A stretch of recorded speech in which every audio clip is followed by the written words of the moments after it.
Now, we all love our cell phones, and that is a challenge for cell phone companies that have to provide good service and be good neighbors. Early Show correspondent Debbie Turner is here to show us how they're doing it. Good morning, Debbie. Good morning to you. Here's the cold, hard fact. People want to use their phones whenever and wherever they choose. But many communities feel that cell phone towers are just plain ugly. So some wireless providers are becoming masters of disguise. Have you ever been driving along the highway and noticed a rather odd-looking tree sticking up above the rest? What kind of tree do you think that is? It's a pine tree. It's a pine tree? It looks like it anyway. It's not a tree. What do you think it is? I think it's disguised as a tree. It should have more leaves coming down further, like a real evergreen tree. What you're looking at is actually a cell phone tower. Many communities have decided that this is easier on the eyes than one of these. No one really wants that visual pollution. There are certain cities that now have required all the new towers that are being built to be disguised.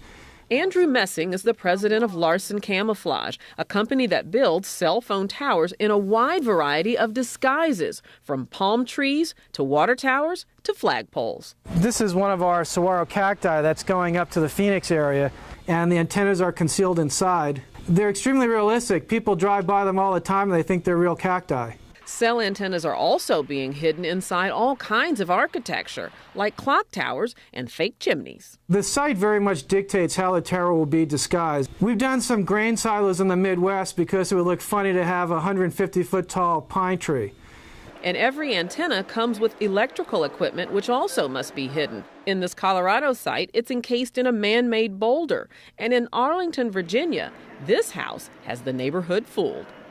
Door-to-door salesmen visit this house. Free newspapers are dropped off at this house. John Johnson works for Verizon Wireless, which built a house where no one is ever home. The inside is filled with the equipment needed to operate a traditional tower that sits in the backyard. Why do you have really a very nice-looking house as a housing for electronics? Well, if you look around, this is a very nice neighborhood. We wanted to be able to blend into the neighborhood and not create something that would be unwelcome.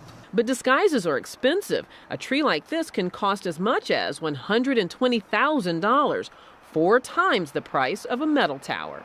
Now, do you camouflage all your cell phone towers? If we did, you probably couldn't afford your cell phone service. But we do camouflage those ones that we need to. And the ones they feel they need to disguise are often in communities that put up a fight and refuse to accept a traditional tower.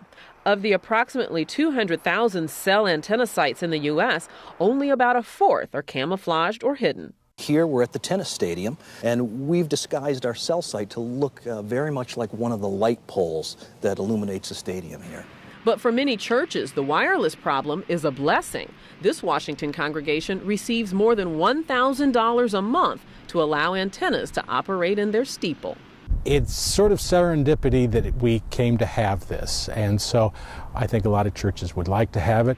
But of all the disguises we've seen, our favorite is this site in Staten Island, a cell phone tower made to look like a lighthouse. And it's so realistic that neighbors say it attracts tourists.